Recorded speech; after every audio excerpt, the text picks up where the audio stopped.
Monday Night Football, baby. We're here. There's only one other good play on Minnesota.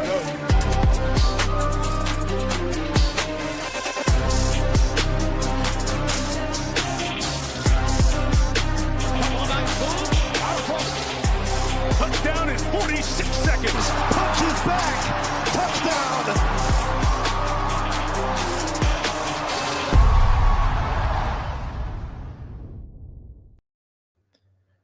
Oh, if you didn't know, it's the Print Factory on a Thursday afternoon. Talking a little Thursday night football with my man, the myth, the legend, the BIGT himself, Big T44, at Big T44 DFS on Twitter. If you want to check out some viral tweets, my man's got some flowing right now. But Big T, what's going on, man? You ready to talk some Kirk Cousins, Baker Mayfield? Man, it is Tampa. Tampa let me down a little bit. I'll be honest. I didn't like them all year, and then they let me down last week. I was really confident in them last week. Were you on them last week? I was pretty confident. That like Bucky. I love Bucky. He was fine, but he wasn't. I loved Bucky. I loved him too, and he was fine. He didn't kill us. He just didn't. Especially on that slate, he didn't kill us because running backs kind of sucked on that slate. Watching it though, like I wasn't like, I don't know, I just didn't feel that good about them. I loved it coming in. He's like my favorite play, and just didn't happen. I liked his workload early, and then I don't know if you watched. He kind of got his foot caught, and I don't know if it was the same foot that he was dealing with that injury, but then he missed the series. And I think it was the series that Sean Tucker ends up scoring that touchdown. So we lose that goal line touchdown, which kind of sucked. Yeah. And it was raining so hard. They were running the football friggin' every other play. So it kind of felt like they went a little easy on his workload after that. But if you watch the beginning of that game, it was all Bucky to start that game. And then it kind of didn't end up that way. But yeah, he could have been better. I agree with you. He definitely could have been better, but it should. I mean, it should be his backfield going forward. I'm sure. Like I'm confident that it's his backfield when the games matter, which they do matter. I mean, this team's got to win. So, yep. I just have no belief in Atlanta either. There's one thing that I like about the slate tonight is these teams that I just think are done. I like when they're on Showdown because I can lean into it. And I can't remember what was like last week. There was a game too where it was similar where I thought a team would get killed. Let me see. What was it? Doesn't matter, I guess. Because a Showdown game? Yeah, there was a couple lately where I was just super confident in the nighttime game where it was. Who was last Thursday? I wasn't Cowboys Lions. It couldn't have been that. Oh, Patriots Giants was who I was thinking of. So the Monday night game before where. Well, you were right. Patriots put it on them. Yeah, and I just like games like that because I like when I have a clear path in Showdown. I don't like it when, like, even Monday night, it was Eagles-Chargers. I was like, we liked field goals, though. We were right about that. It was a nice slate. We were pretty much on it. But I didn't love the game. Like, I wasn't sure if I liked the Chargers or the Eagles. Both teams needed to win. I was just torn like that. But tonight, I'm confident that the Bucs need to have a good game. I don't like the Falcons. Makes it easy for me just to hop on the Bucs train a little bit. What's going on, Slappy, my man? What's up? Dick her down. Killed it on Monday. That's right, Adrian. Adrian knows. No, Adrian. That's it. By the way, too, where's that bitch G off that was coming in, getting on us about our takes on Monday? We freaking killed that show, by the way. You talked about Cameron Dicker captain, and we both love the kickers on that slate. We talked about defenses on that slate. We said one pass catcher from each team. I mean, I love the running backs. You had Dicker captain. I had Saquon captain. Tony, were there any two better captains than Saquon or Cameron Dicker? I mean, the whole slate was perfect, honestly, except my take, though, that where I wanted to play Hurts and Saquon. That was the bad take. Every other take was good because you couldn't win with Hurts. He was like my tweet says. That was Hurts.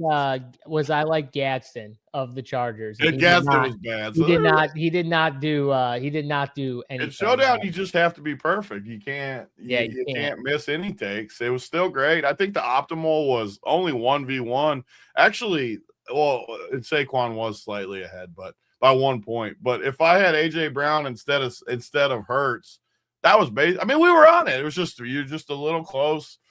And if I play a kicker captain, I'm never not playing Jalen Hurts, even though he was terrible. I'm always playing Jalen Hurts. That's the whole reason to play a kicker captain. Yeah, let me pull up my trust fund. Yeah. Let me pull up my trust fund real quick and write you a check, Mike. Pull it out real quick. Show you what I got here. You add to it. Trust fund play of the day. I mean, we might just be leaning into this right now with the trust fund play of the day. Yeah, we might have to do that. I'll tell you right now, if I had that trust fund, I would not have been getting up at 4:30 a.m. every day for like 12 years and going to the gym. So I'll tell you that right now. Have you ever seen a guy have like a -5, 6 point play? -6, 7 point play? Nope, never heard of that one. I don't even know what you did. That play was crazy though. He throws a pick, gets it back, fumbles. By the way, if you're Jalen Hurts, how do you not just fall on that? You're asking to get hit when you like field it the way he fielded the ball. Like, why did he not just go down? Like, you're asking to get hit. That freaking was crazy. I mean, that game went so perfect. I mean, that was a perfect game from how we talked about it. And Tony, the kickers were so good. Like the defenses were awesome, and I don't even think they hit the winner, right? Because I think the one probably did. I mean, maybe not. I thought they did. I think the one did. So AJ Brown hit the winner, right? So AJ, Dicker, Elliott, I think the Eagles defense was in there. Justin Herbert hit the winner with a shitty score too. I think he only had 14, but hit the winner. Hurts didn't. So wait, that's 4. Who am I missing? I think Eagles D. Amari and Hampton, and then 1 defense. Who was the top scoring defense? I mean, the Eagles had like 7 or 8 sacks, I think. I don't know. Yeah, I mean, the Chargers defense was good. Or the Chargers. Too. I think they both scored good, so it doesn't matter.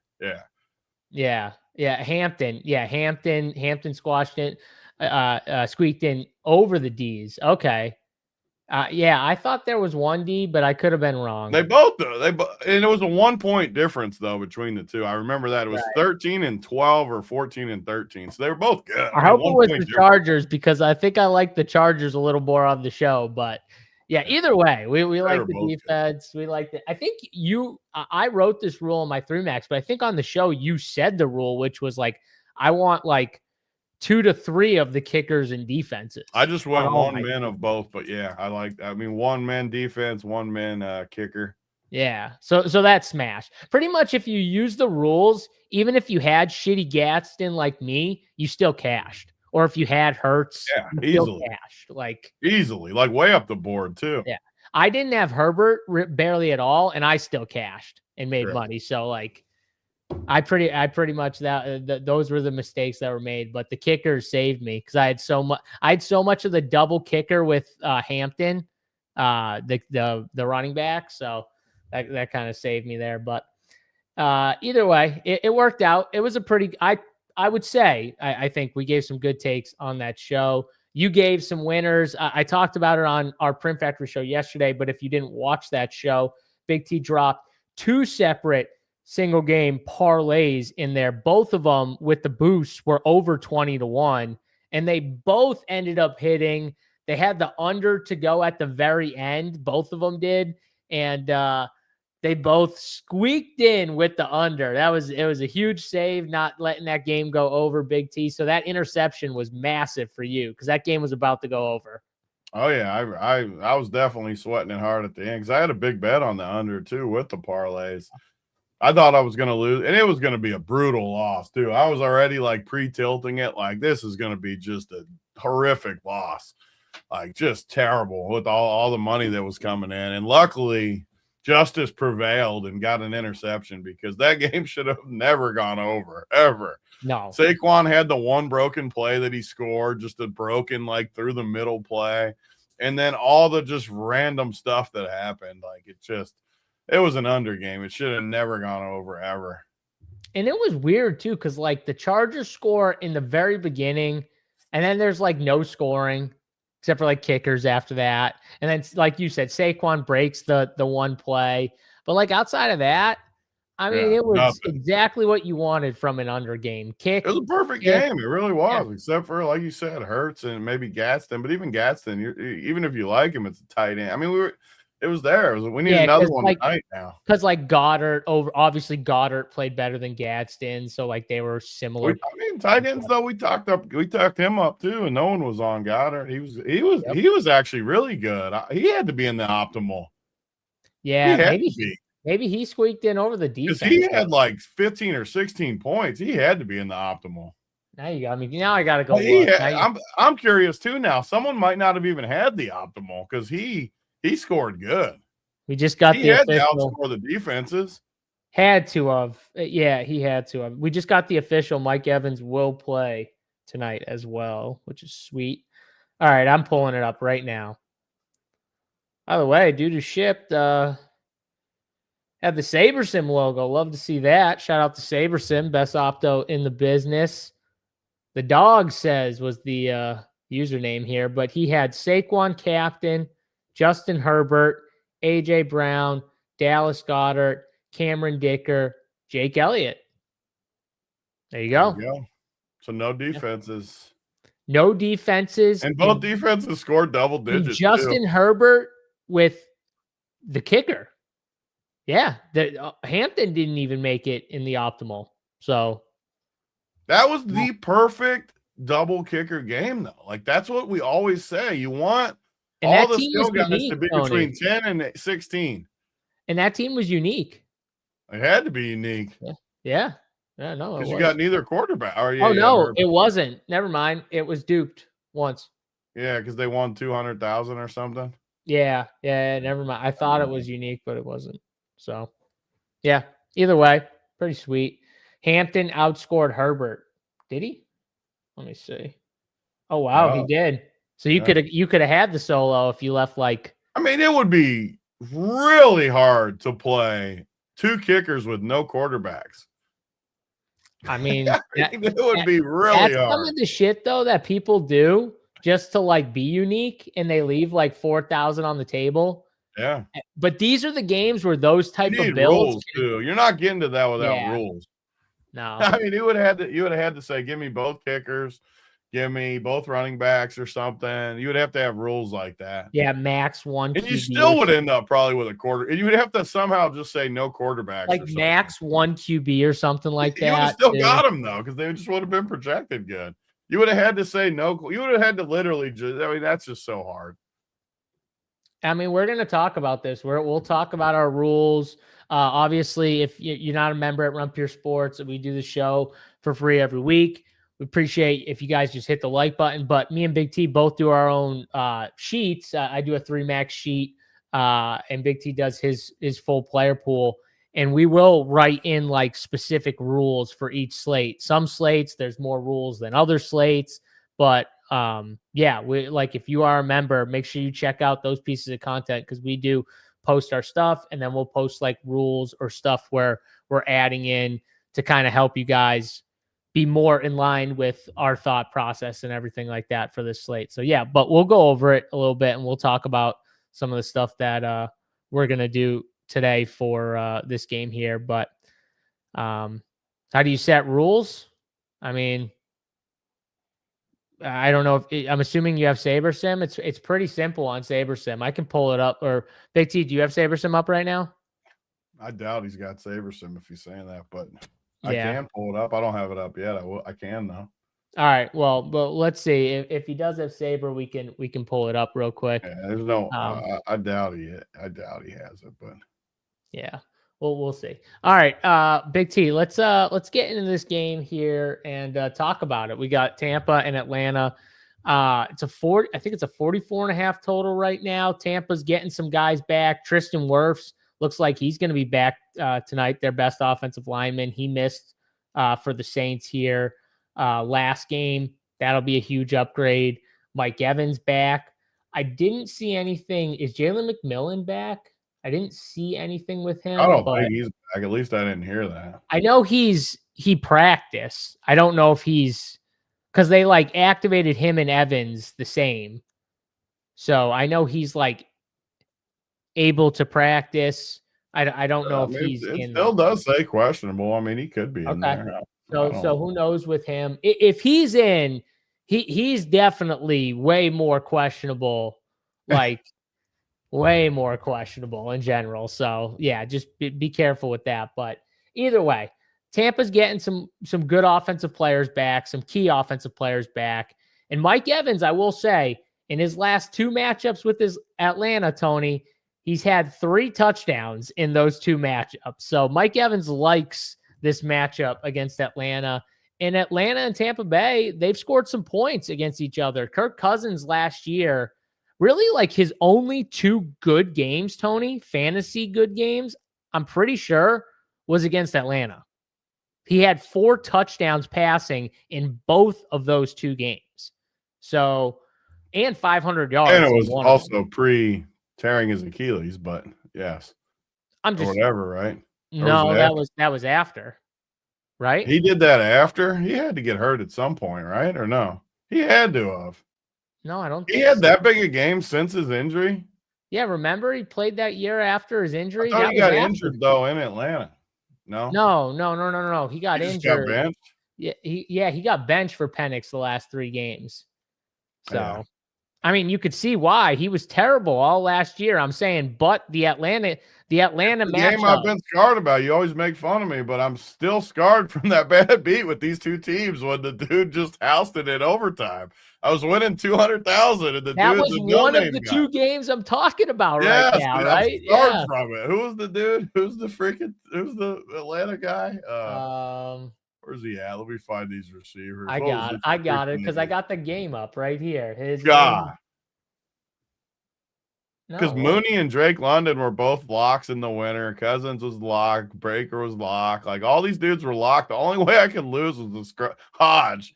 Hodge with a 60-yard walk-off dong to just own me and make me want to puke. Oh, because that was the OT game. I was looking at the other. The only thing that could have beat me was a no-name touchdown. He had 2 catches for 67 yards and a touchdown. And you're talking about the 45-yarder. Drake London kept getting hurt, so he was out for the play. And that dude comes in and houses on me.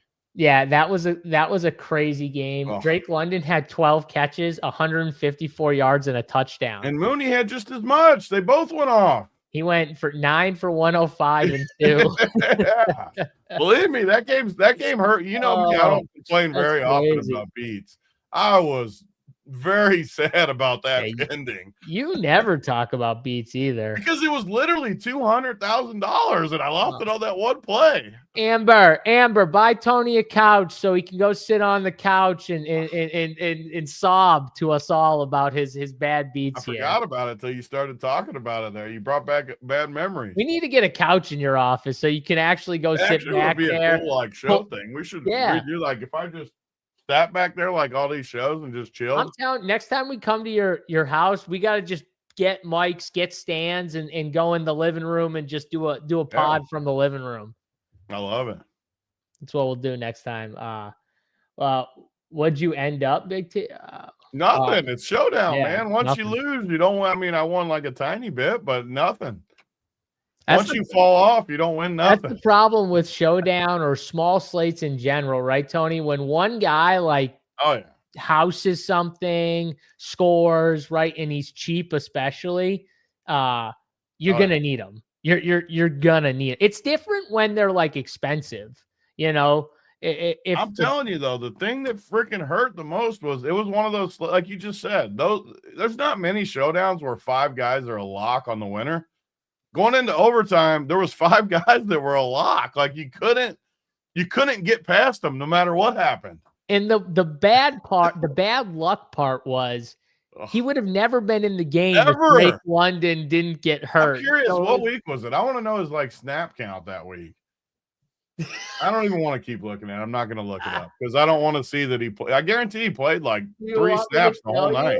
Do you want me to actually? No, I don't want to know. He played he didn't play all night. I mean, he just didn't. So like, I already know the answer. I don't even need to know. Okay, so you don't want to know is the answer to this? Unless question. it's like high, then it'll make me feel a little better. But there's no way it is. I don't think it's high. I mean, it can't be. He played.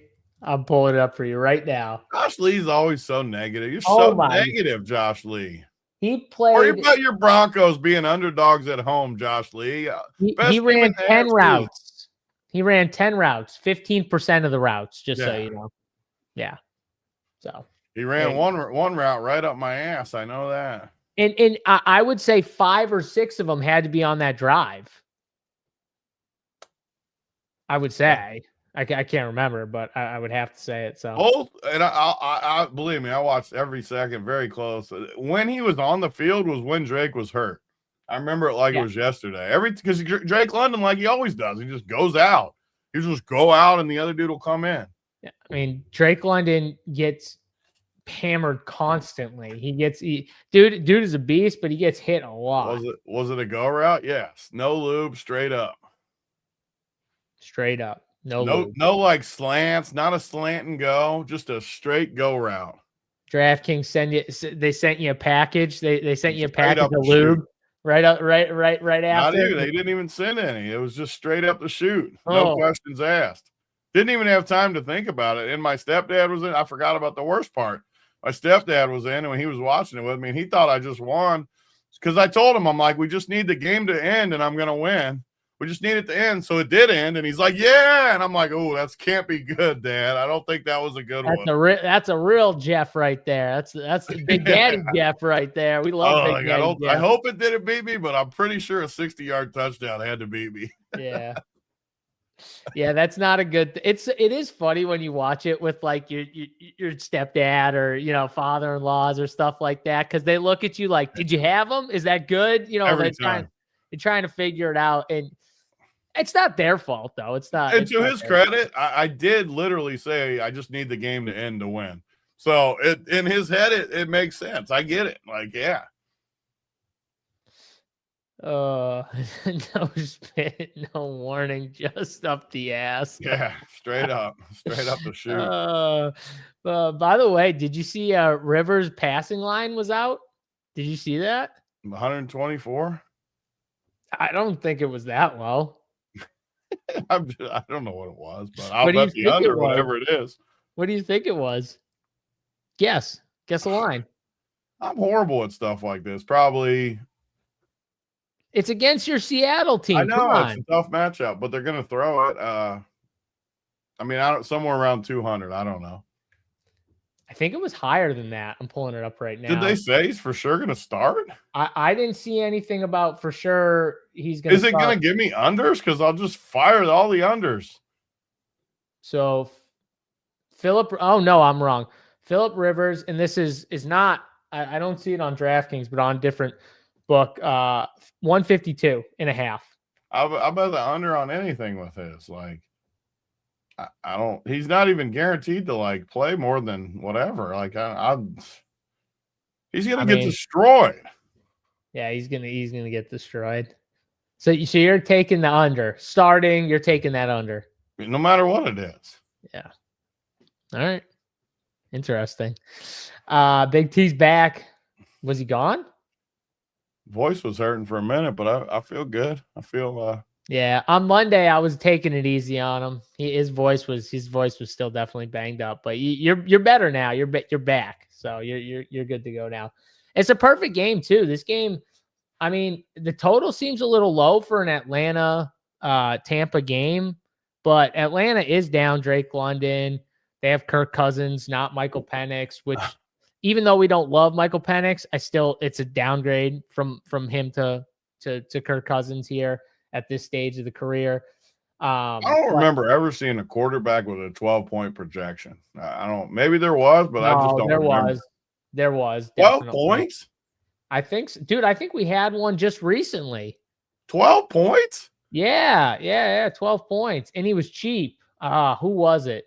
I don't remember ever seeing a worse quarterback than Kirk Cousins. I'm telling you, there was one. because I faded him. So I remember I was like, there's no way I'm playing this dude. I mean, But he was Sabres cheap. got him under 12. Sabres got him real low, which is funny too, because like this matchup is both these matchups for the passing games are great, Tony. This is like some of the best spots for the passing games in my stuff, at least from what I'm looking at. I mean, you're gonna like Atlanta way more than me. I'm looking at Atlanta, and I am not liking what I'm seeing. All right, so you're actual matchups. I do agree with you. I just don't see. I don't see it. I mean, Atlanta's got my boy from Ole Miss, Dylan Drummond. I actually loved him in college, but they don't have any David Sills out there running around. I kind of like Drummond from what I saw. He's talented, and he's cheap. Yeah, I kind of liked what I saw from him. So look at this roster. There's no way this team's not losing by double digits. Well, they might lose double digits, horrible. But what if it's I don't know. What if it's like 38-21? I just don't see any. I'm definitely on the under. We're gonna differ, I think, on that. I can't see Atlanta scoring much. Okay, all right. So you're totally out on the over. This roster's horrible, and they got nothing to play for. Well, I'll tell you this. I think Tampa's offense is putting up points. I think Tampa. I agree. They get Wirfs back. And now Bucky with Wirfs and Mike Evans back. That even Baker playing banged up, but they're at home against Atlanta. This is all systems go, I think, for this offense here. So the question is, who do we? I think is more just like kind of, do we think Atlanta can kind of make this a back and forth? You're saying you don't like that script. You don't like it at all. The only way I see it is a close game is if it's low scoring. I don't see a shootout in any circumstance. All right, so that brings us to captains here, Tony. I mean, looking at the top tier guys, I would assume you're heavy Tampa captains because you're not in on Atlanta. So I assume no Bijan for you. I mean, the only thing about Bijan though that I do like is the rest of this roster is. No, you backpedal. There's no backpedal to that. Hating Atlanta doesn't mean I can't like Bijan. In the captain? He's got by far the best projection. Like, I'm not going to ever fade. They're going to score. But I think he's going to catch the same thing we always talk about. He's going to catch 6 to 8 passes. He's going to get to 15 without even doing anything. Yeah. By the way, too, really interesting with you said the pass catching stuff. So Tampa Bay over like the last 6 games, I was looking at this and I'm like, so they don't get targeted a ton in the passing game to running backs, but when they do, they're giving up by far the highest yards per touch to running backs, like by far, by like 4 or 5 yards. And they're not giving. So when they do throw to the running backs, these running backs are getting chunk plays. And if you remember in week 1, I don't know if you remember this, Tony, but Bijan in the very beginning of the game ripped off like a 50-yard. It was just like a swing pass, I'm pretty sure. And he just ripped off a 50-yard touchdown reception off that pass. So, I would expect them to heavily use Bijan. Kirk Cousins hasn't thrown it to him as much as I thought he would, honestly, when he's been in there. But in this matchup, I got to think they're going to use him more in the passing game. I mean, the roster is so bad. I just keep looking at it. I mean, the way I like this showdown, though, is I think you just play Bijan and you play one more Atlanta guy because there is options of shitty guys you can play, and then just 4 Tampa. I hardly ever say what I think you should do. I think 4-2 on this build is so perfect, and a lot of people will be on that though. I'm not saying they won't, but you got a lot of cheap dudes. Let me see here. What's like let me see what they're. You want me to show you a little swing pass option right there? Got you, Hank. God, hold on. Come on, you're supposed to have these things. You're supposed to. Oh, I had a different page up, and now my screen's not loading. So the chalk is gonna be obviously 3-3 always, but. Yeah, I mean, 4 Tampa to Atlanta is actually less than 4 Atlanta to Tampa. I'm sure because of the pricing. Like Atlanta's super cheap, a lot of cheap guys. But either way, have you seen the Tampa pricing? Yeah, I mean, right now let me I have. pull this up real quick. So I'll pull up Saber real quick so we can look at this because it's kind of wild. Yeah, I Here, mean, people look at are. this. So we got Bucky Irving at 10-2, which I love Bucky. I think you love Bucky, I but love Bucky. 10-2 seems like a lot when they are still using the other two guys a little bit on a short week. It does seem like a lot. And then you got Emeka Buka at 9-2, Mike Evans at 9K, Chris Godwin at 8-4. Tony, all three of those guys seem overpriced. Yeah, especially the receivers, just because they're priced, like not knowing who's going to be in there, and obviously they're all probably going to be in there, which hurts them all. They all will be because Mike Evans is in. So. And that's kind of why I want to lean into it more, though, and just play these guys. And maybe I can't do 4-2 just because of the pricing. That's why I like doing this show and talking it through and not building before so we can do it, because just looking at it, I mean, even if it goes the way I think it will, I mean, you're going to have to find some savings somewhere. So, but I think you can find savings, though, and we'll get into the value. I think you can find savings. I think there is savings to be had on this slate. So, yeah. All right. So, what are we doing at captain then? So, you're not out on Bijan. You're saying I'm definitely not out on Bijan. I'm not even out on him on. Yeah, I was gonna say something stupid, but I'm not gonna say it. Okay. Please don't say anything stupid. I like Bijan in there, even with the small floor. I like Baker. Baker's actually a great captain play tonight because of exactly what you just said, how everyone's overpriced and you don't really have to.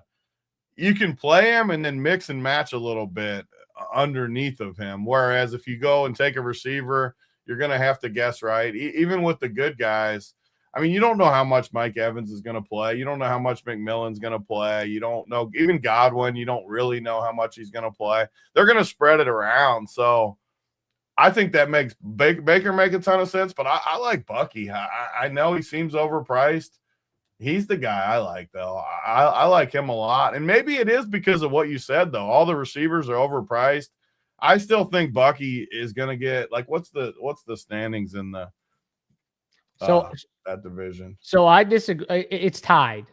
Carolina and Tampa are tied. Yeah.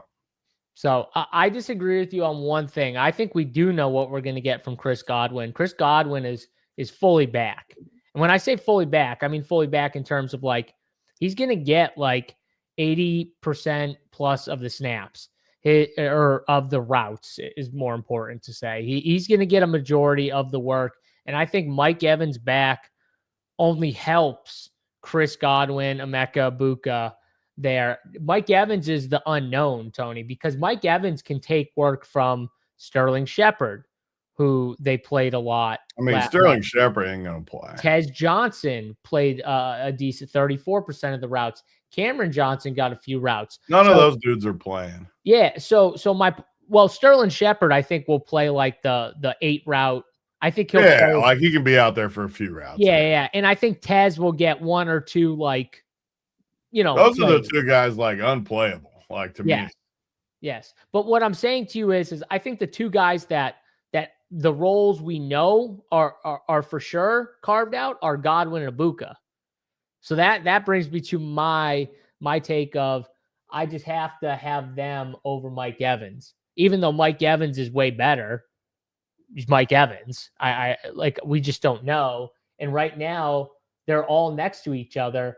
And honestly, they're all kind of projecting similar. Horrible. Yeah. I can't believe their projections aren't higher. I mean, they're all kind of taken away from each other. Yeah. And Baker hasn't been that good. Let's be honest. Like Baker hasn't been that good. Yeah. So, So what do you think of that take? Like out of those 3, are you cutting any of them out? Are you not playing? No, I'm not cutting any of them out because I'm not. I think Godwin. I do agree with you, though. I think Godwin's role is the most secure, but I also think he's the least talented of the 4. I'll even put McMillan in there. I think he's the least talented. So it kind of goes both ways. I think he's the safest to get 10. I think he's the least likely to get 20, though, of the 4. McMillan's the one I'm worried about the most, actually, like playing a ton. Because his injury you was get a brutal. price break on him though. No, I know that. I'm just saying, like, his injury was like actually brutal. Like, Yeah. And I think they'll ease him back into, but you get the nice price break though. sure. It makes a huge difference. Like those other guys are so expensive that. And if he's for sure in, then you're right, Tony. It totally kills like Cameron Johnson unplayable, Tez Johnson unplayable, Sterling Shepard probably unplayable as well. I mean, he's unplayable outside of just a dart. Like he's unplayable.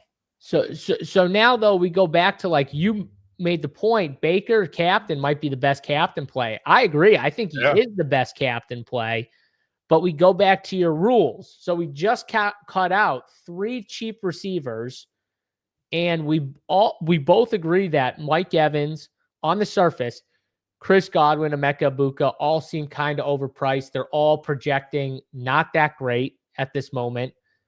But we like Baker captain. And I know your rules, you're going to want 2 pass catchers. Do you include running backs in the pass catchers with the way this team uses the screen game? Like, what are you doing about that? Yeah, I probably won't be able to use that rule tonight just because I don't really want a build with Godwin, Evans. I don't really want 2 of those guys because unless you fade Bijan, but I don't really want to do that. So I might have to do a random rule tonight with Baker where Bijan's the tough fade because like him getting 12 might still hit the winner. Like easily hit the winner. Like I just really, but like Bijan might not be the winning captain. I really struggle to see him not on the winner, like in the flex. So I almost just start my roster with Bijan in there, not in the captain, but in the flex. I'm for sure gonna play Bucky and Baker too. Like those 3. Maybe not in the captain, whatever you want. But those 3, I don't see how I'm not playing those 3. Just their floors, because you just said it. It's a floor game to me. This is not a ceiling game to me with all these price points and projections. Yep. So I want the floors. I'm confident all 3 of these guys get me 15 plus. And if they get me 15 plus, I'm fine starting out with that. And then you just play the gamble game. There's a lot of dudes out there that you can gamble on. Definitely. So, I like Baker captain though with one of those guys. So Adrian says, is Baker 100%? Definitely not. No, he's not. But he hasn't been 100% for a lot of this year, I don't think. So, the one good thing with Baker is he's getting his best offensive lineman back. That's huge for Baker. And he's getting his best weapon back. He got his best running back last week. So all these things are starting, even if you think, and he's getting another wide receiver most likely back in McMillan, as long as he's not officially, I don't think, active yet for this game, but he could be. So like all those things help. And even if Mike Evans isn't, 100% Mike Evans first game back, Tony, he's still Mike Evans, and defenses are still going to respect Mike Evans. You know what I mean? Like he's going to help everyone else get open and stuff like that. So, I agree with you. I don't know if I want 2 of those 3 guys on my teams, but I don't want to like rule it out. Maybe I will make that rule. I don't know yet. I don't know about that rule, but my take, were you on the Wood show on Sunday? I can't remember. Was that the show you missed? So my take, you missed this take, but I said on that show, I said, Chris Godwin to me looks like he's coming back a little bit. Because I thought Chris Godwin was complete dust before the season. I thought he was like no shot. He looks a little bit better to me. He looks like he's still got a little something left in the tank. And Emeka Egbuka's got these drop issues right now. So I think I'd go Godwin 1, Emeka Egbuka 2, Mike Evans 3 if I had to rank those 3 pass catchers. How would you rank those 3? For sure, Egbuka, Godwin, Evans. For sure, 1, 2, 3 for me. But I will say that I think it could be any of the 3, though. I know that's a cop-out. No, but I mean, we still got to rank the I for sure would rank them like that. Evans would be 3rd for sure because I think they'll use him sparingly too. Like when they get down, they need to throw a jump ball. They need a deep play. Like I don't think he's going to be out there like some crazy amount of snaps. Yeah, they're going to give He's also the house on any. He could score 3 touchdowns on 20 snaps tonight. So like, yep. And I agree with everything you said. I mean, Godwin's the safest. I think he's solid. I think he'll get us a good number. Egbuka, I could see Ibuka kind of blowing up though. He gets a little help back. I Like you could see it too. I could see. That's why I don't want to rule out not being able to play Godwin and Ibuka, because I could see Godwin giving us like 14 and Ibuka having like 2 touchdowns and being on the winner. So that's why I don't want to rule it out. But all right, ranking the captains for me, I got Baker, Bijan. And I think the interesting play is actually, if you want to get really crazy, is the Kirk Cousins captain. Because I think if he's getting there, he's just throwing touchdowns. So maybe one of those plays where it's like maybe he's a bad flex play, but he's like an interesting captain tournament play because of how disgusting it is on the surface. I don't know if that makes sense to you, but it kind of makes sense to me a little bit. So those are my 3 captains. Atlanta way more than I do. Yeah, I do. I mean, he scored. Oh God, he's bad. Oh. Don't look at it though. He was bad last year. Every single time he played this matchup, he was bad. So don't look. He was decent early in the year. I wish I could pull up his whole from like the year perspective though, like going down because it got. Kirk Cousins Yeah. I mean, I don't even know if that makes sense, but I'm taking it that way. So there we go. I have a hard time getting on the yeah. The all right, so you're fading Kirk Cousins. You're out. I mean, I'm not going to have 0 teams of him, but I'm definitely not playing him in the captain. And I'm definitely not projecting him more than like 13 points. So if he hits a build here and there, then okay. But I don't want any. He's not going to be on my main team. I'll promise you that. We just saw Herbert. You like the under, and we just saw Herbert at 14 hit the winner. Yeah, I think Cousins has got to play great to get to 14. Yeah. My issue is if I think Atlanta's going to score, I think they're going to have to score. I think they're going to have to pass to score, to be honest with you. I think they're going to have to. Yeah, I mean, I don't totally hate it. And you could get a random build too. Just talking like price-wise, where you played Cousins and Bijan, you played Bucky and Baker, and you faded all those overpriced receivers.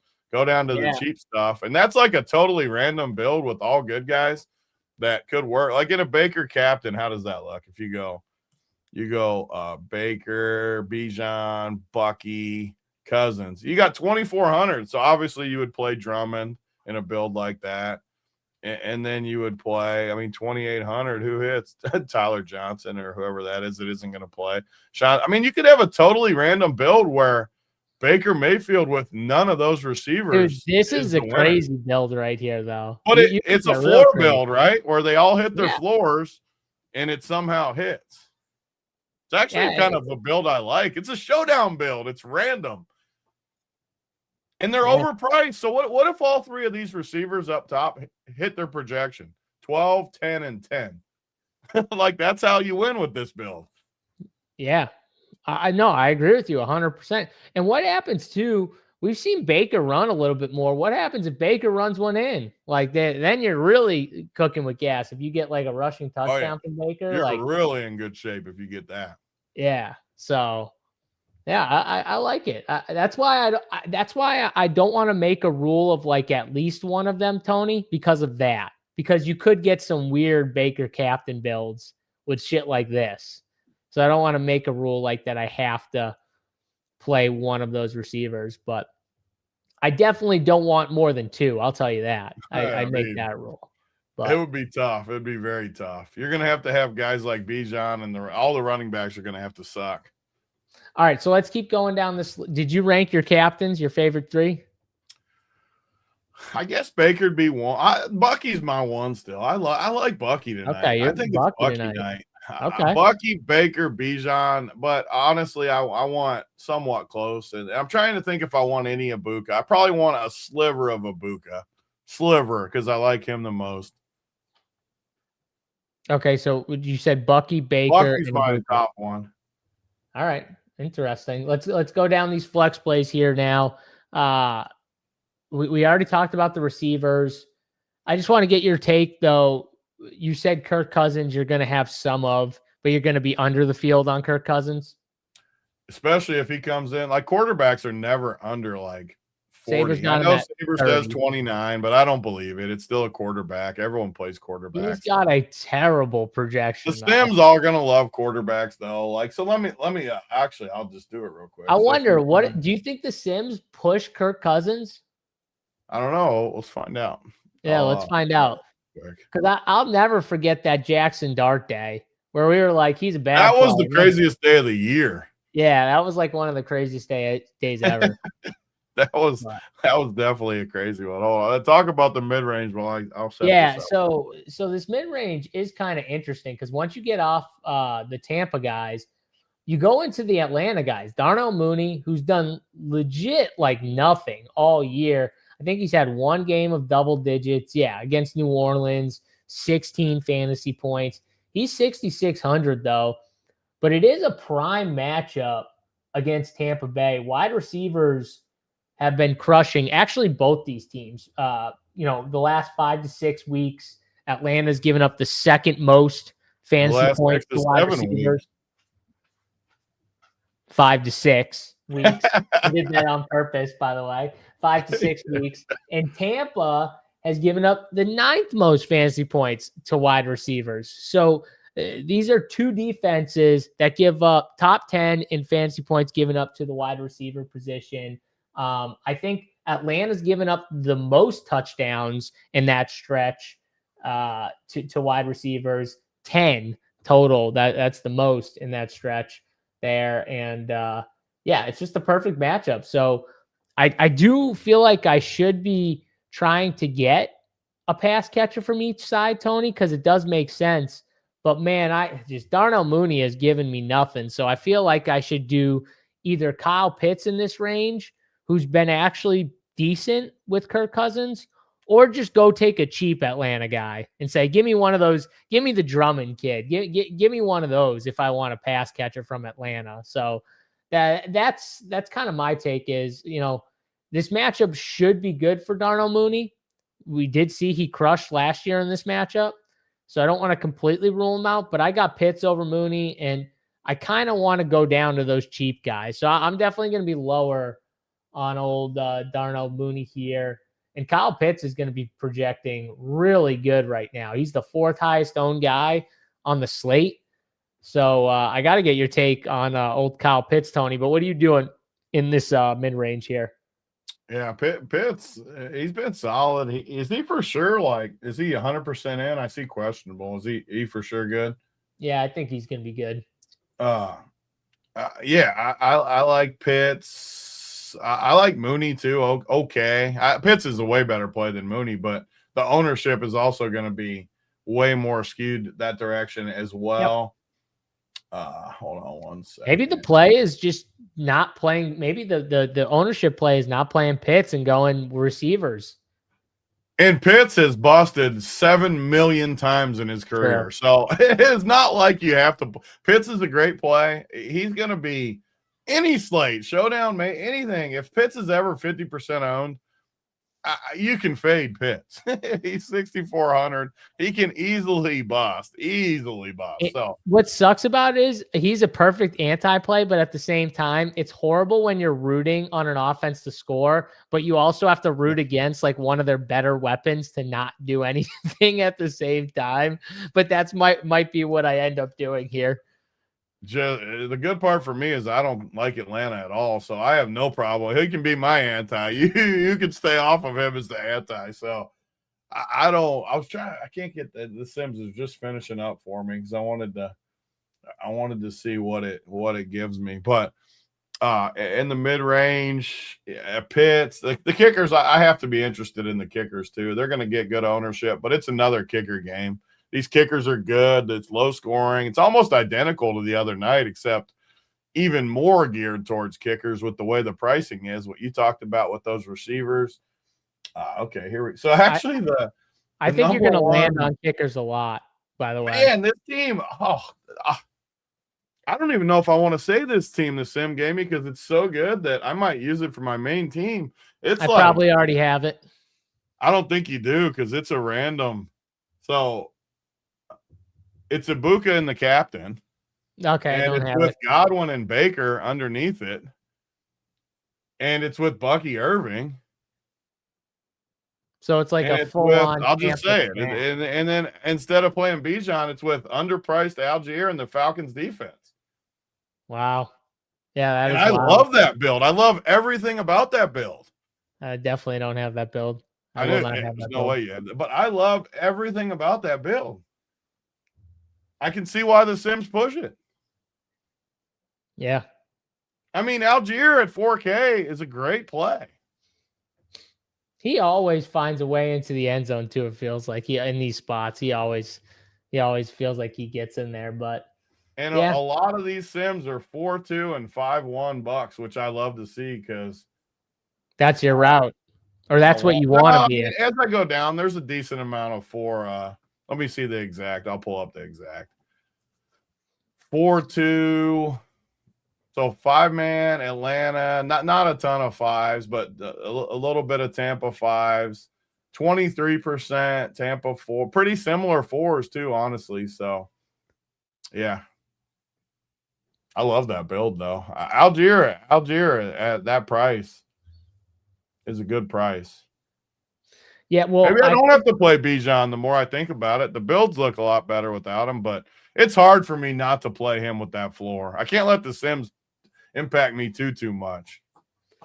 Yeah, I think people are gonna fall into that 4K range, Tony, for their last spot a lot.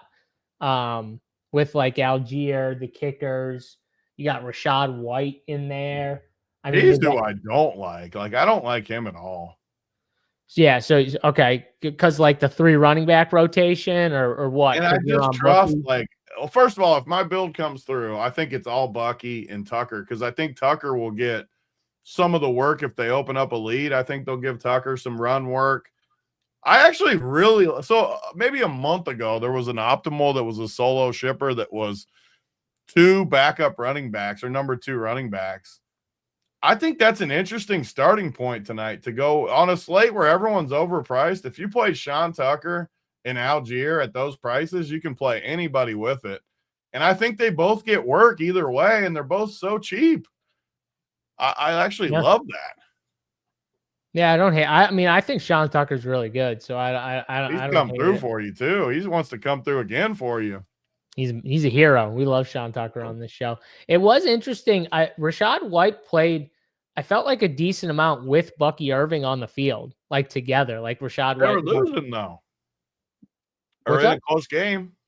It was, I'm talking like in the beginning of the game though. Like in the beginning, they were on the field together a decent amount where like Bucky was in the backfield and Rashad's going in motion and they've got, so they, but maybe that changes with Mike Evans and maybe McMillan back. Maybe they don't need it as much, but don't forget too, Cade Otton's out and Baker doesn't use the tight end maybe as much when some of these guys are back, but Cade Otton still gets some, like check down stuff and everything like that. And do they use the other tight ends the same? Is another interesting question here because their tight ends are cheap. But before we get down all the way down there, because I don't want to skip over this range, if you had to rank the kickers, Algier, Rashad White range, because I'm definitely going kickers, Zane Gonzalez, Chase, McLaughlin, 1, 2. And then I'd probably go Algier, White, 3, 4. How would you rank those 4 guys? Yeah, the kicker's definitely over Algier. But I also think Algier has more just solid, like 14-point games in him. So I like all 3 of those guys a lot. The kickers and that's because when Algier does good, he's getting like 12 to 14. And I just feel like you said, though, I just feel like he finds his way into the box. I just feel like he finds his way in there. But I like the kickers too. And I like Jalen McMillan still as long as he's in. And I also like the Falcons defense. I like that 3K range. Even in our classic move that we play all the time, Baker with the Falcons D. I freaking love that. Because Baker's going to take sacks. He's injured. He's going to take sacks. He could throw a pick. He likes to take chances. He could fumble. I like the Falcons defense a decent amount. Even though I don't like the Falcons in the game, I think their defense – I like the Falcons defense way more than the Bucs defense. Yeah, I actually don't like the Bucs. Even though I love the Bucs, I don't like their defense. The Bucs defense is 50. You're telling me I can get the Falcons for $2K cheaper? I don't even like the Bucs defense. The only part that will make me like the Bucs though a little bit more than you is they're projected only like 12 to 15% owned, and they're going against Kirk Cousins. So I have to at least have a little bit of interest in them. I mean, when Kirky looked bad, he looked real bad. I can't pay 5,400 for a defense. If they beat me at 5,400, they beat me. Don't forget those Chargers and Eagles defenses. They were like 4,400 and 3,600. And those are good defenses. But there was 85 field goals. They both scored double digits. But I'm saying those were good defenses, though. This is the Bucs defense. Bucs defense is middling, I think. They're going against Atlanta, so it's like a better matchup, I guess. But if I gave you similar points, like double digits, like if I said the Bucs get you 12 tonight, like the Eagles if you give me double digits, I think double digits hits the winner on this game. You don't think someone could get double digits against Kirk Cousins? I think they could. I'd just rather not pay 5,400 for the defense, and it's tough on this slate, especially what you said too, where you can go down and you can play the Drummonds, the Payne cheaper, the cheaper shitters, all those just cheap dudes down there that I don't love them, but they're so cheap. I mean, that's another reason I just can't not play Bijan. Right, and let's talk about it. You got David Sills at 3K, you got Dylan Drummond at 2K. Payne Durham at 600, Tony. Jalen McMillan at 3,800. These are some of the guys like projected. You got Sean Tucker down here at 2,400. I mean, that range right there, that's going to get some ownership. I think people are going to be deciding between some of these guys for like their last spot. Yep, and I think they're good plays like Durham and Culp from Tampa, but I also feel like they got a really, really low. You might not need it. It might not matter on a slate like this with all overpriced guys, but I don't think they're ever getting you 15. I think you're going to be lucky to get 6, 7 like that. I actually didn't mean to say it that time either. That's how it comes together. But I think it could be good, though, with the way these prices line up. The weird part for me is I just don't get hardly anything down there. Drummond, I get Drummond a decent amount, but like Culp, I don't get any Culp. Durham, I hardly get any Durham with the Sims, which is weird to me. I mean, that's telling me I don't think those guys are going to get as much ownership as even Saber's saying right now. Which I think everyone's just going to play Drummond. It just makes too much sense. Which honestly, I was doing builds, Tony, and I think the reason why is you're going to have to leave a decent chunk of salary on the table to get to those guys in a lot of the builds. Like, because it like a lot of the builds I was looking at where you can play Bijan captain or Baker captain or Bucky or whoever, like the stud captains, right? You still don't have to go all the way down there. So that's why. But I think, honestly, that might make them better plays in a way if they're going to be low owned. And I want to play the 3 studs for sure. Like I have to play those. And I want to play Baker captain a good amount. So like one of these guys, you're going to have to end up down there. So one of these guys with Baker captain and honestly, Cade Otton was dominating the snaps and the routes at tight end, like dominating. Are we sure Payne Durham is going to dominate the snaps? Is he going to? So, like, what if they split them? Like, both these guys could be decent players. Yeah. And I feel like Devin Culp is like, when I saw him play, he was like decent. Was it last year? He got some run at one point, and I felt like he looked decent to me. So did Payne Durham. I don't know if you remember, Payne Durham got some run. I think it was last year as well, where he had some stretches of games where he was decent. So, I mean, both these guys. You're never gonna have to sell me on a 600 and a 200 tight end. I'm in always on those plays. And I think this is the way we get our like 2 pass catchers with Baker, Tony. You play one of these cheapies with one of those receiver studs.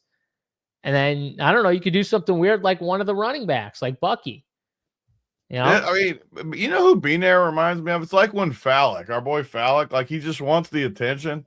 He's typed 48 times in the chat about a narrative, just begging for us to talk about. Okay, Benair, you got this still. What are we like? How many times? What is your narrative that you've talked 18,000 times about this show? Like what? I can't wait to hear it. You're responding on something with the coach. The coach is his narrative. No, like this coach used to coach with this guy or play for this guy, or this player used to play for this coach, and that now he's going home or whatever, like something like that. It's got to be like one of those things. What is it, B-Nair? Don't get stage fright now. We need it. You just typed it 18 times. He wants to leave us in suspense. It better be good too after all these messages. I'm excited. See how this is dramatic right here. It's like the dramatic pause with me there. He hears us. Girl I went to college with. I guess I was wrong. Was engaged to Payne Durham, cheated on him with Vinny Testa. He just deleted all the posts. That's your narrative? So what does that narrative what does that mean? Yeah, does that mean I play Payne Durham or do I fade Payne Durham? I can't tell. I agree with JSU. Is that a good thing or a bad thing? I'm lost here. I really want to know that. Now I want to know, is it good or bad? Because Do we need to play Payne Durham? I think I'm playing him.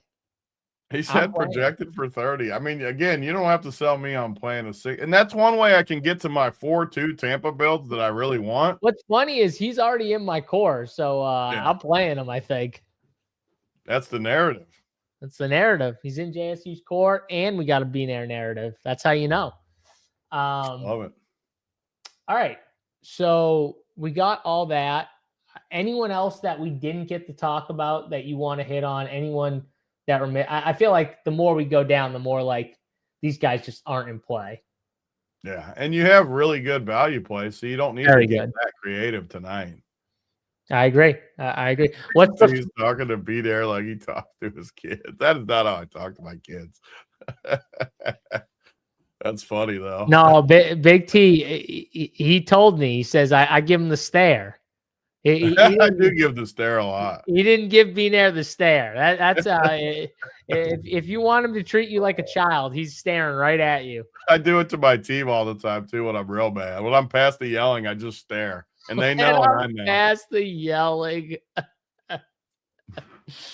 The kids are like, oh, coach is mad. He's staring at us without saying a word. Coach is mad. You said, oh, they know. Do they like just all sit down and just shut up immediately when you start staring at them? Oh, yeah. And that's when you go, I didn't tell you to sit down. Stand up. That's when you really get on them. No water. Water's for weak. Water's weakness. All right. Yeah. You don't need water. Get up. Overrated. That's right. It's overrated. All right. Let's do anti-play here, Tony. Let's get the anti-play in here. And then we'll get plays of the day.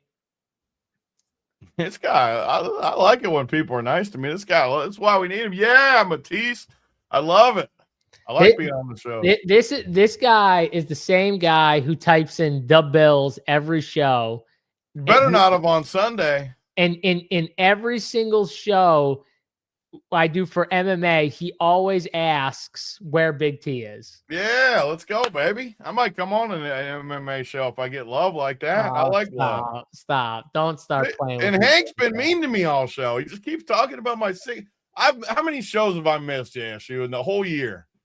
You give an honest assessment. How many have I missed? Oh, this year or the whole year? We're in December. How many have I missed? Doing a show probably average of 5 days a week. Average 2. Yeah, and I only get 2 sick 3 days, Hank. Probably more than 2, but probably like 4 or 5. 3. How many sick days do I get? I don't get more than 5 sick days. Yeah. What's a normal job? Do you get 4 or 5? I never miss shows. Well, now we're in a different story here. If you count the tardies, I'm in a little bit more trouble. That's the gray area. You caught me. Brandon, you're not supposed to get me like that. See, Brandon, though, it's different when you're the boss. Because when you're the boss, being late, that don't count for shit. Because when you're on time is when the show starts. That's why that's boss work right there. He got me, though. That's a good point. I think he got you. We haven't been truly on time in a while. All right. Who are you going for your anti-play? You taking Kyle Pitts? Oh. I mean, the only option's Pitts for me. Like, I don't. None of these other guys up top. I mean, Cousins. Cousins would be the other guy that I would say. Either Pitts or Cousins. Yeah, there's really not like many egregious plays. Like you took Kyle Pitts. That was one I was considering. I mean, all these other guys like are all around the same. I mean, you can give Pitts. I'll give Cousins because those two are mine for sure. Those two, and that doesn't mean I'm not going to have them on any team, but I think they're the two worst for sure from my perspective. Can I go Mike Evans? Been against the tight end. Middling. Let me see. What does mine say? Pretty Oh sure. yeah, Pitts is for sure my anti. I don't like. Yeah, they're good enough against tight end for me. Yeah. Yeah, my 50% ownership. I mean, I'll take my chances. Yeah, that's great. That's what I mean, though. I feel like this slate, you got like 4 or 5 guys that are just projecting massively, and then everyone else is like in the 20s. You got like a bunch of guys in the 20s and stuff. I feel like I'm copping out. Bucks defense at 18%. I don't even know how they're getting the 18%, but can I take the Bucks defense? I mean, if you want, it's your show. I'll take that. Stop. Shut up. Let's do plays of the day here. Who's your favorite overall play of the day? Bucky and the captain. I'm even saying in the captain. That's my what's his ownership in the captain? About 15%, 13, 15%. Yeah, Bucky and the captain's my and it is a slate where I think you can use Tucker too. I like the RB2s, so it's not often I like running backs more than receivers, but I actually do like running backs more than receivers tonight. Yeah, it's definitely not often. That like never, honestly, you like running back. You never like the running back. So that's telling you something right there. I like this Dylan Drummond kid, Tony. I like this Dylan Drummond kid. I like a cheap receiver. All the ownership's going to Kyle Pitts right now. Give me this Dylan Drummond kid on one side, and let me run with it with my Kirk Cousins here to get me 14 and be on the winner. Let's do it that way. So that's where I'm going. All right. Anything else here on this slate? I know you did want to talk real quick about playoff best ball, because I was trying to tell you earlier that you should be drafting some teams early to get some of your stacks, because I know you have some hot takes on some potential Super Bowl winners, and DraftKings has a $1 million to first contest going on right now. I think it's the biggest contest for playoff best ball out there. 1 million to first. Yeah, I mean, it's always been my favorite format too. Like I've done the season-long stuff with like some of these older guys that were like friends with my dad and stuff for like 30 years. And we've done the playoff draft literally since I was like 10. And it was always my favorite because there's the strategy of it where you're picking teams instead of players almost. And like if you load up on an AFC team and an NFC team and they go to the Super Bowl, so much strategy to that. And I've always faded, like there used to be obviously the 2 buys and 6 early games, because then it would be 4. So like everyone would draft the buy games, but I'd always like to draft the wild card games because you get an extra game if they go to the Super Bowl, which you can't match up. But just all the strategy to it's awesome. So I can't wait to dive into some. And like you were saying before the show, like if I like teams like Jacksonville, it's a great time to draft them right now because no one's going to pick them because they don't know for sure if they're in. And yeah, if they don't get in, you're screwed. You lose, but you could lose anyways. And if they get in and go to the Super Bowl, you might win $1 million because of it, which I love. Exactly. First of all, Hank, the dude wasn't even born in the 90s. Get out of here, okay? I'm way older than him, okay? I'm like almost 10 years older than him, so get out of here with that. He's 25. He's a kid. I'll call him a kid if I want to. He's an NFL player. I don't give a shit. Second of all, Brent was in some drafts. He said shocking. Was in drafts with JSU this morning. He took 0 Brent. 0 Seahawks. The reason I took 0 Seahawks is because I think it's a bad idea to take Seahawks if you don't get JSN. It's just my take, but I don't disagree. Where does he get go? JSN in the first round, he goes anywhere from pick like 3 to 5 is his range. My issue with the Seahawks is, even though I like them, I think they are going to end up with the bye, and I don't want guys from the bye because of what I just said. I lose a game. That's another thing is they do have them and the Rams are like the two teams that you do worry about with the bye situation. And Tony brought up a good point. And on top of it, that game's in Seattle. So it's a big game. I love Seattle. And the Rams still have to beat Detroit. I feel like Seattle's got a cleaner path, even though I think the Rams are better. Seattle's just got a little cleaner path if they can get through the Rams. So, but yeah, my take with Seattle is if I don't get JSN in the first round, I'm probably not drafting any Seattle because the potential by week 1, like Tony said, and like I think if you don't have JSN, you're probably dead anyways at some point. And there's no reason to draft right now if you're taking Rams Bills. I'm just saying. I'm just throwing it out there for the people, some strategy. I think there's no reason to draft now if you're taking Seattle. Or Seattle. Any of the really good teams. Just wait because you're not just draft once the bracket's out. You don't need the only time you need to draft early is if you're targeting teams that are on the bubble. Don't draft good teams right now. Oh, now we're back. And stack teams. Don't draft. Stack even more so than ever. Like, you have to stack. Yeah. I mean, like, that was one thing. So you were asking me, like, what are the builds? Like, obviously, you can just full stack 2 teams, one from the AFC, one from the NFC, and run it that way. And then, the other build is you stack one, you overstack one team on one side, and then you have like 2, 3 plus man stacks on the other side. But I like doing that with teams like Josh Allen, where I get my stud quarterback, Tony, so I don't feel like I need another quarterback.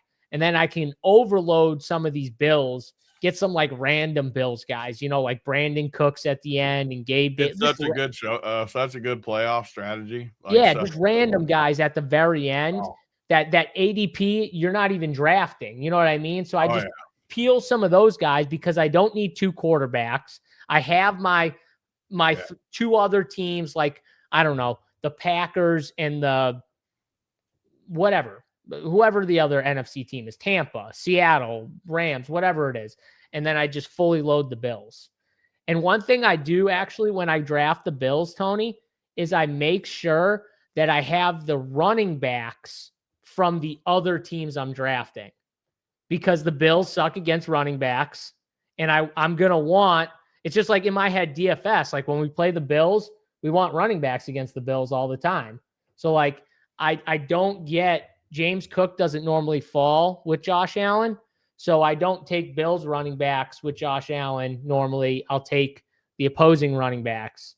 So, like Green Bay, Josh Jacobs, give me Josh Jacobs. If Packers and Bills go to the Super Bowl, I think Josh Jacobs probably has a big game in a Packers win. So, and it's the same thing with like Bucky Irving. If you think Tampa and the Bills, if you're stacking Tampa, I want Bucky Irving against Josh Allen and the Bills. So, yeah, I mean, those are the 2 ways. I think you either full on one big stack, or you go the 1 and then 2 from the other side and go with it that way. But yeah, there's multiple ways to go about it. The one key thing with playoff best ball, though, and I've had a bunch of people DM me teams, and I've tried to explain it to them. I've told them the whole goal with it is at the end of the whole thing, when you get to the Super Bowl, you should be able to fill out a potential roster between your 2 Super Bowl teams. So if you somehow get to the end, and let's say you stack like 3 teams or something like that, but you somehow don't fill out all 6 roster spots, meaning a quarterback, a running back spot, 2 wide receiver spots, a tight end spot, and a flex. If you don't fill it out, you drafted poorly. You got to be able to fill out all those roster spots. Even if it means a scrub on your teams you're drafting. Even if it means I'm drafting Dawson Knox because I need a Bills tight end at the end. I'm drafting them. That's why I've always loved the format, because the guys I always draft with will just take the best player and not stack. And And don't get me wrong, when your teams suck and you lose, like it is what it is. You lose. But when you get to that Super Bowl and you got a full stack of stuff, that's how you win $1 million. Yeah, and even doing things like you never know what can happen in games. Like if you need a running back and you have the Packers, like don't be afraid to take Emmanuel Wilson. Oh, definitely don't. Like don't be afraid to take Brian Robinson from San Francisco if you don't get CMC, but you have San Francisco somehow. Like do those type of things to just go overboard on your stacks because you just never know when something happens and those guys come in. Look at Ty Johnson. Didn't he help? I'm pretty sure Buffalo one year. I feel like he had some good playoff every year. games. People like that, and it's like, but that's what I'm saying though. Don't be afraid to take those secondary running backs as well. Third and fourth string receivers, all that stuff. Like you just never know. Don't be afraid to draft Phillip Rivers. Yeah, I'd be afraid to draft. Indy's one team I haven't drafted. I've drafted I think 40 teams now on DraftKings in that 20. There's going to be, they can't get picked. There's no way people are picking these dudes. I don't think I've drafted one Colt. But has anybody though? Like, do people seriously draft Colts Jonathan Taylor was like one of the top picks on the board until last week when they lost. Yeah, like that's where the value comes in. Jonathan Taylor was one of the top picks in best ball, in playoff best ball. He was up there with like Puka and he's got to not be getting picked at all now. Yeah, now he falls. Like now he falls big time. I mean, he shouldn't even be drafted. Like that's to your example. Like if I was drafting this week, which I doubt I will that much, but I would take literally Dawson Knox over Jonathan Taylor. Yeah, like that's playoff. You would take guys that are actually going to be in the playoffs. And on my teams, I would take Dawson Knox over Jonathan Taylor. As crazy as that sounds. No. Doesn't sound that crazy to me. And yeah, you can do things like this. Like Tony thinks the Broncos are frauds. Like if you think because the Broncos 2 or 3 teams and just going with it. The Broncos are the AFC team of what Tony was talking about with Seattle. The Broncos realistically could get the 1 seed. So if you don't like them already and they have a potential bye in week 1, Tony, then you really don't like them. Yep. For playoff best ball at least. So yeah. Just it kind of depends on your takes and everything like that, but it's definitely a fun strategy. It's by far like from a strategy perspective because there are multiple ways to attack it.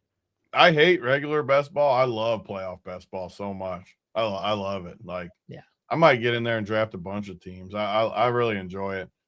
I'll draft a bunch too after it's set. I get the value right now of doing it early. I do get it, and I want to do some early, but I'll draft a ton after it's set too. To where you actually know, because then you can still take chances and you don't lose any teams that way where you know who's exactly in. So your whole team's live. Yeah, like the Texans are a team I was drafting early because I had the take weeks ago that Dalton Schultz thinks that they're Texan bound. No, I mean Dalton Schultz knows. Yeah. Dalton Schultz knows. He would know better than anybody. He would. And that's another team like I'll draft Jalen Noel with my last pick over like CeeDee Lamb or something like that. And everyone will draft CeeDee Lamb. And I'm like, he doesn't help you when he's not in. When he's not in, like exactly. So yeah, that's definitely my strategy. I would advise people to maybe if you do have strong takes on teams that aren't in great position right now, but you think could be, i.e. the Texans, some of these other teams like the Lions. If you think the Lions are going to get in, draft them now because those guys rise up the board. Like if the Lions lock up a playoff spot, Jahmyr Gibbs goes from, pick 7, 8, 9, 10, 11, 12 to like what, Tony, 2 or 3? Jahmyr Gibbs? Easily. I mean, absolutely. And that would be a team that I would target too. I've always targeted teams like that, like teams that aren't the favorites, but could get hot enough to win the whole thing. And their players are incredible when you get all those games. And they're going to be like in shootouts. Yeah. If they're perfect. Winning. They're perfect. Yeah. Yeah. Exactly. And once the bracket is set, I take more chances on that than the bye teams. And almost everyone drafts the bye teams just because they're the best teams, which they are because they got the bye, obviously. But I like the teams that get in there and can get hot with an extra game. Yeah, how many times do we see teams the wild card, like the teams that are the 6-7 seed, and they just get hot, Tony? They just get hot. 6 or 7 seed, a 5-6 seed. You know? Damn it! Shit. All right, that's it. This show's over, guys. Hope you enjoyed the playoff best ball talk. We'll be back. I know there's multiple shows going. No college football this week, right, Tony? No college football. There is, but it's like a 2-game slate type thing where, there's not going to be a show. All right, so no college football show this week. MMA show, last one of the year, will be on Saturday. So if you're into the MMA streets or you're playing because you got nothing else going on Saturday, there's not much college football apparently this weekend, get into the MMA streets. Check us out. 11 a.m. Eastern time. We'll be going on talking the final card of the year before it switches from ESPN Plus to Paramount. So check that show out. And then, of course, the Wood Show, Sunday morning, 10 a.m. Eastern time. The crew back together, me, Big T, Wiley. We'll be back full force, ready to roll. Check us out and smash the like button on the video as you guys leave this show. If you enjoyed it, which I assume if you spent an hour and 20 minutes with us, you enjoyed it. Smash the like button on the video. Subscribe to our YouTube channel. Check us out, runpuresport.com. Run Pure Premium if you want all sports, one price. And we got every sport from soccer, college football, college basketball, NFL, you name it. NBA's been hot. We got it over here. So come join us and let's pick some winners. Tony, good doing the show with you. As always, my friend, everyone watching, we appreciate you guys hanging out with us. We'll see you Sunday morning. Until then, we're out of here. Peace.